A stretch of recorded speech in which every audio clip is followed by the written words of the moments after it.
I know I'm starting to sound like a broken record, but we had a crazy week in the world of AI.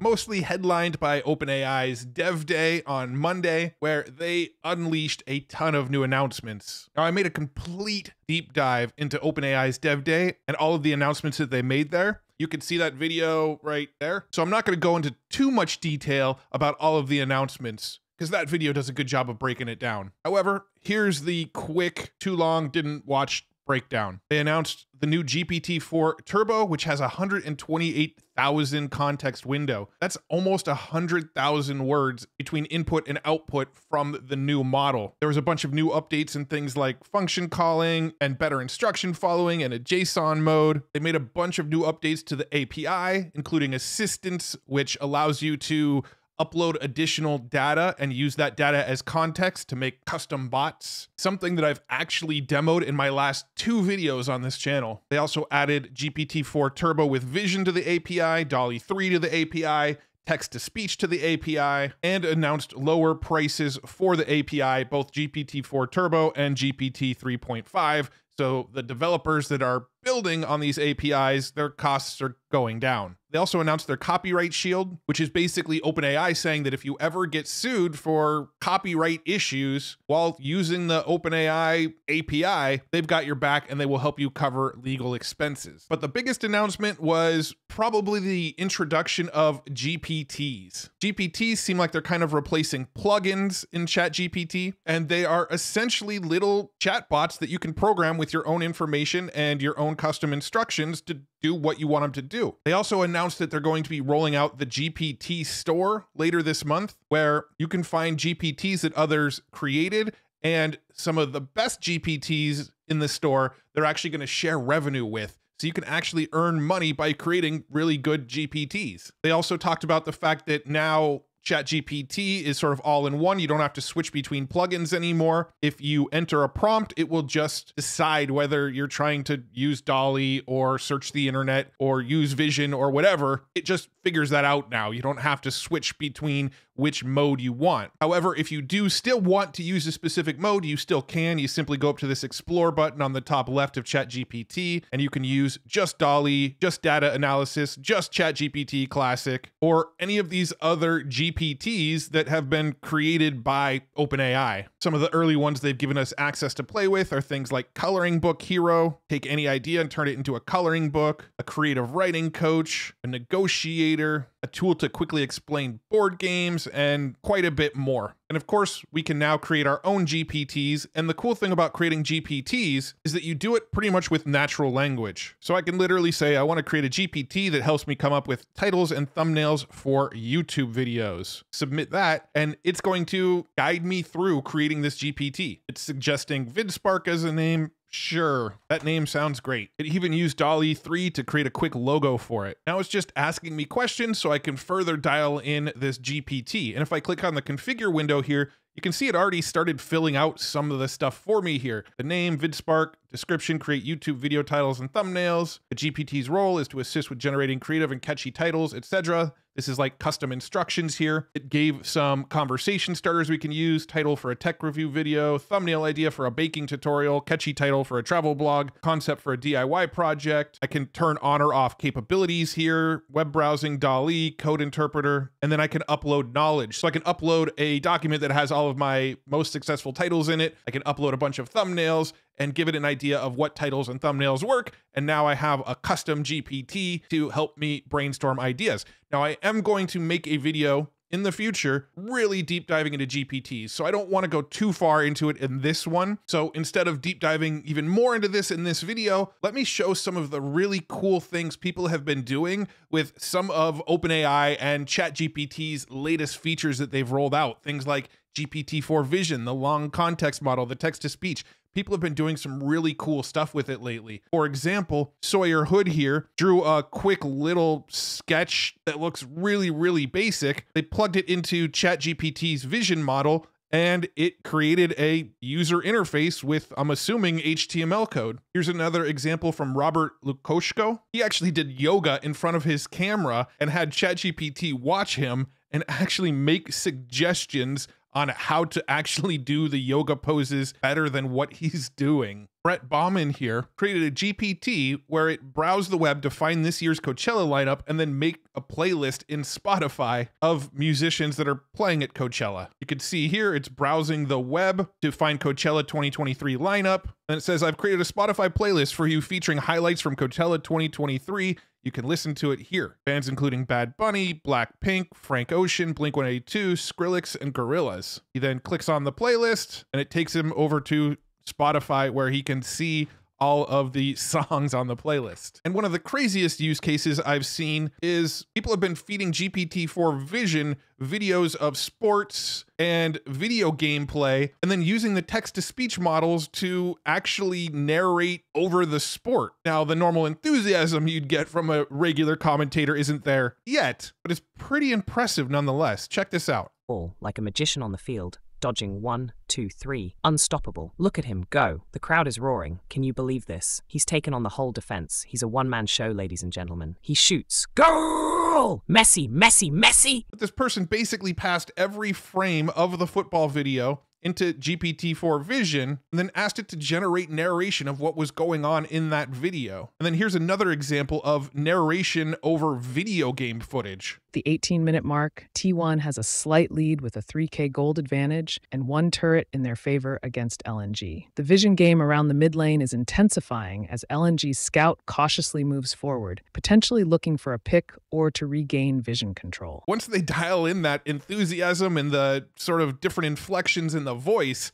that's going to be pretty mind-blowing. We're going to be able to watch videos with commentary, and the AI is just generating the commentary over the whole thing. And with all of these big updates from OpenAI, ChatGPT had a 90-minute major outage this week. And as of the time I'm recording this video, it still seems to be kind of in and out and having some issues due to the volume of people using it. However, OpenAI also said that they've been under these DDoS attacks or distributed denial of service attacks. Apparently, the hacker group Anonymous Sudan have already claimed responsibility for the attack. But although the site still seems to be loading a little bit slower than normal, things do seem to be getting back to normal fairly quickly. And also this week, OpenAI is requesting data partnerships. They want to build an open source archive for training large language models. They say this data set would be public for anyone to use in AI model training. They'd also explore using it to safely train additional open source models themselves. We believe open source plays an important role in the ecosystem. They also want to continue to build on top of their private data sets. If you have data you wish to keep private, but you would like our AI models to have a better understanding of that domain, this is the optimal way to partner. And of course, they claim they'll treat your data with a level of sensitivity and access controls that you prefer. And that's just the OpenAI news from this week. I've still got quite a bit more to tell you about, but before I do,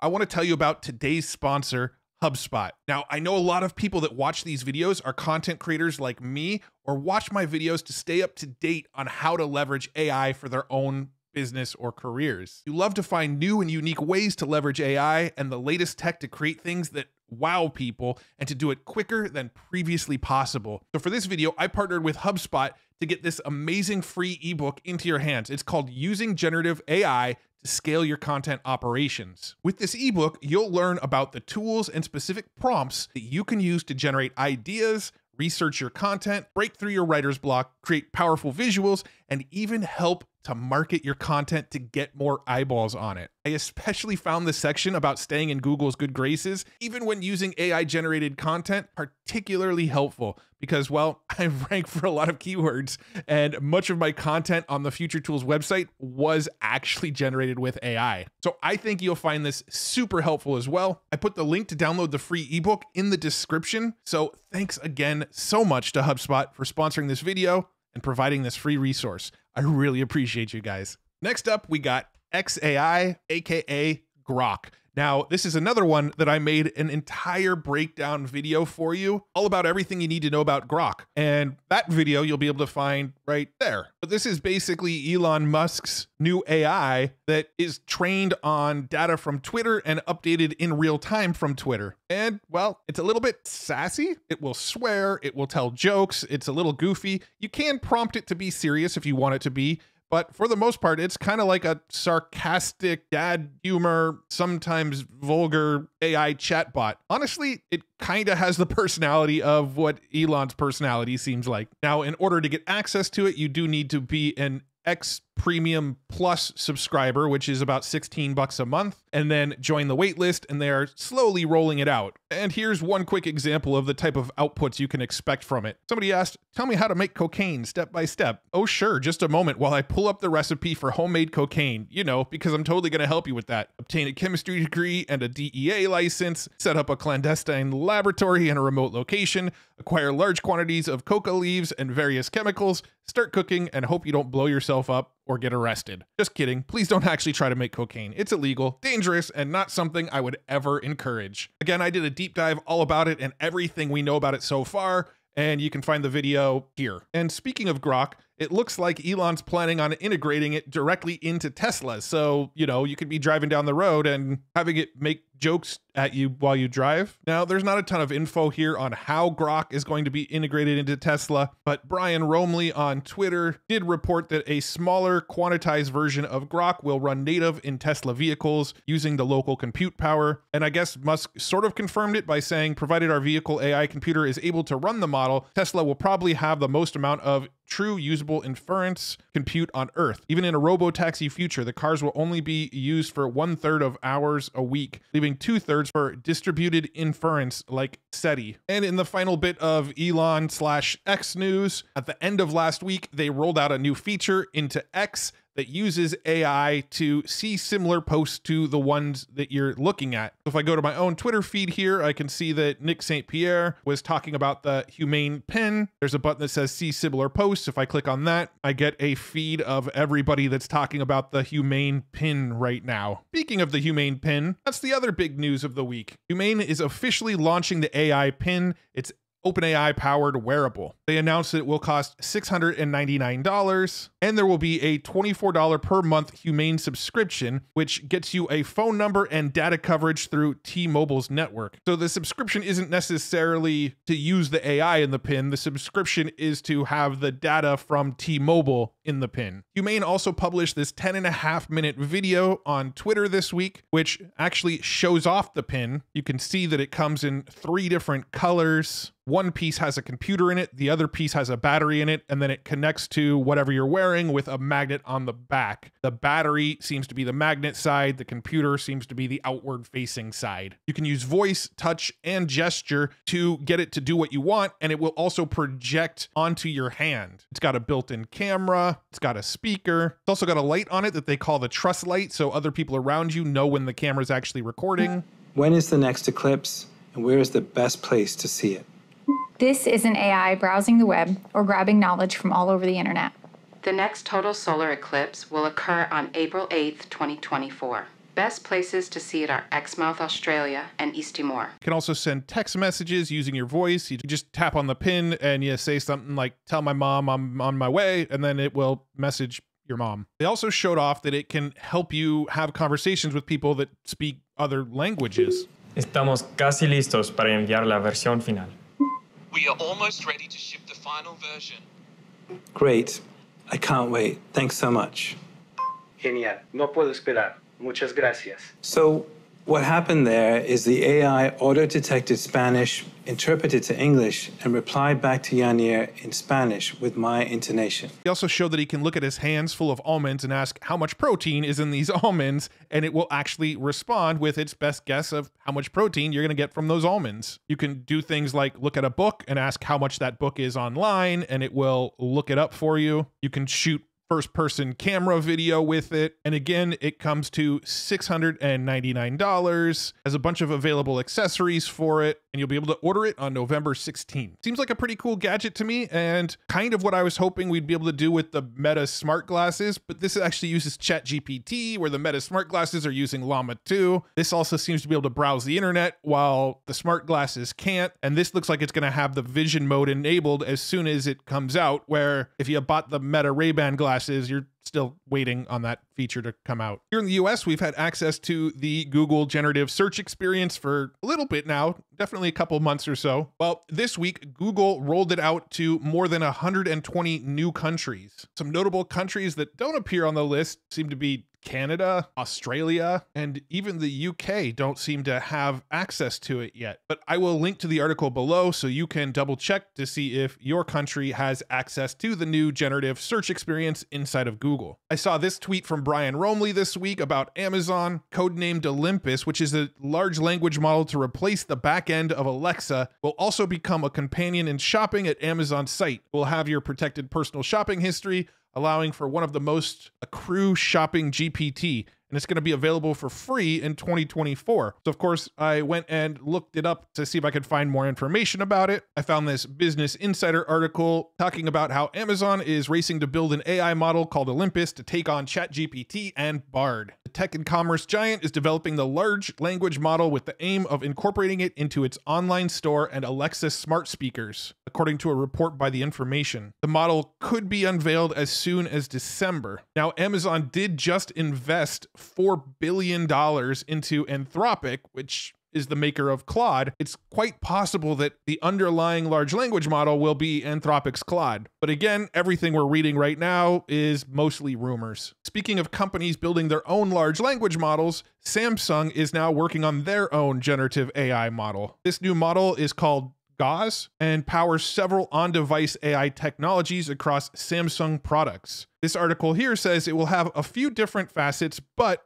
will do a lot of the same stuff we've seen from most other generative AI models. So it'll do things like translation, summarizing documents, a coding assistant, and even image generating. And supposedly it's going to do this all on device. YouTube is continuing to experiment with new AI features as well. This is one that I'm particularly looking forward to, is the ability to summarize the comments of a video using AI. To help you easily understand and participate in comment conversations, we're experimenting with an AI that organizes large comment sections of long-form videos into easily digestible themes. They're also working on a conversational AI tool. To help you dive deeper into the content you're watching, we're experimenting with a conversational AI tool. This tool lets you get answers to questions about the video you're watching, recommendations for related content, and more, all without interrupting playback. So essentially, you're gonna be able to chat with the video you're watching. You might have a chat on a video like this one, and say, break down all of the AI news topics that Matt talked about in this video. And theoretically, it will give you a response and a bulleted list of all the AI talked about in this video. There's also a new AI video generator in town. It's called Playday, spelled P-L-A-I Day. Now, this is a tool that I have a full breakdown video of coming next week. It's already recorded. It's already ready for you. You'll be able to see it on Monday. But what this Playday does is allows you to generate text to video and then swap out that video with your own face, or really any face. So now you can get consistent characters inside of text to video generations. It's pretty cool, but again, I've got a deep dive coming for you in just a couple days. It appears that the SAG-AFTRA actors strike is coming to an end. According to a statement in the Los Angeles Times, the strike officially ends at 12:01 a.m. on Thursday, November 9th. So by the time you're seeing this video, the strike should be over. Now, full details about the deal aren't going to be shared until the agreement is reviewed by the SAG-AFTRA National Board, but supposedly it has unprecedented provisions for consent and compensation that will protect members from the threat of AI. So I'm sure more details will be rolling out about this over the coming days, but it appears that they have finally come to terms. If you've ever used Polycam to do the new Gaussian splatting, they just rolled out an update that automatically eliminates common floaters. So if we take a look at their demo video here, you can see here's the original and here is the new output. A lot of that extra stuff that's floating around in the image seems to be getting cleaned up now, and we're getting just much improved generations with their new Gaussian splatting. And here's a really cool one that I came across from Chris Heinrich. I guess he reprocessed one of his old